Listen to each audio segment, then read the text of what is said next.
So over the last year, we've been all over the UK, we've been taking interviews with rough sleepers, also charity workers, charity leaders and council members, but mainly people who are sleeping rough. And then based on all the stories we've heard, we've got almost 100 hours of voice recordings. They have all been moulded into a script where all the events told in the script are exactly what have been described to us in the interviews. I've cared about homelessness and the situation for quite a while. The negative attitudes were, I think, what spurred me to do it most. It was when it really started when I started hearing people who I know quite well and I respect, saying things like, "Oh no, you can't give food to them. What if they come back and ask you for more? Or I can't approach someone. I'm scared they might stab me or something." And it was those really ignorant attitudes, again coming from very intelligent people, that made me really want to go out there and raise awareness more than anything else, and change the attitudes towards it. Less than a week ago, sleeping again. I don't think the kids would have did it if they weren't drunk.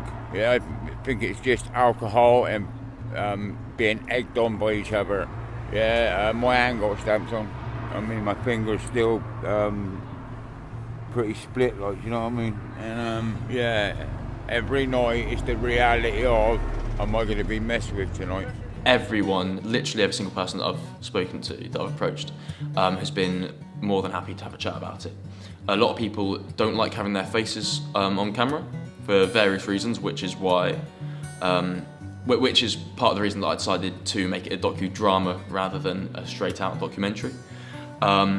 But literally everyone I've spoken to was happy to chat, even if it was just briefly. Yeah, when you get people, you could be sat there and you get like a group of guys, and 1 minute pass, you'll be right then. One of the guys then decides to take a piss out you, and all the other boys jump in, and it just makes you feel really bad, I mean.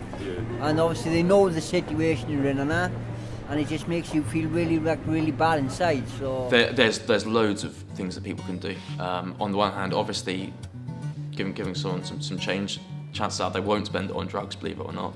They might. There are addicts on the streets, but chances are they won't be spending it on drugs. They'll be spending it on 15 quid that they can spend on spending a night in a hostel. So you can do that. You can buy someone a coffee. But there's also a lot of charities out there that you can work for. There's Smile at a Stranger, the Wild Goose Cafe. I do volunteer with the Bristol Soup Run, for instance, going out once every few weeks. And we hand out coffee and small bits of food basically, and clothes if anyone needs it. Literally Google it, send them an email or a phone call and find out how you can help. I sit here with a couple of young guys. They were partying and they beat me in the face.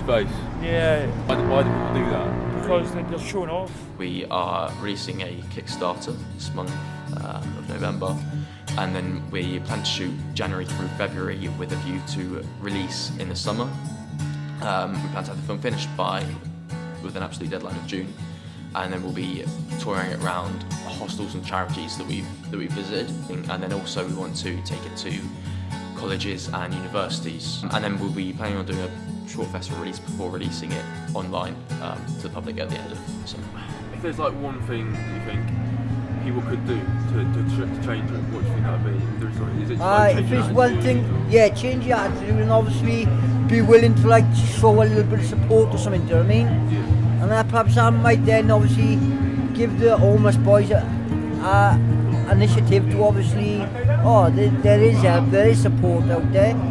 Perhaps, I go this way and I don't have to be on the streets anymore, do you know what I mean? So, I think people need to be patient and obviously are more supportive, so definitely. I think that would help a lot, to be honest.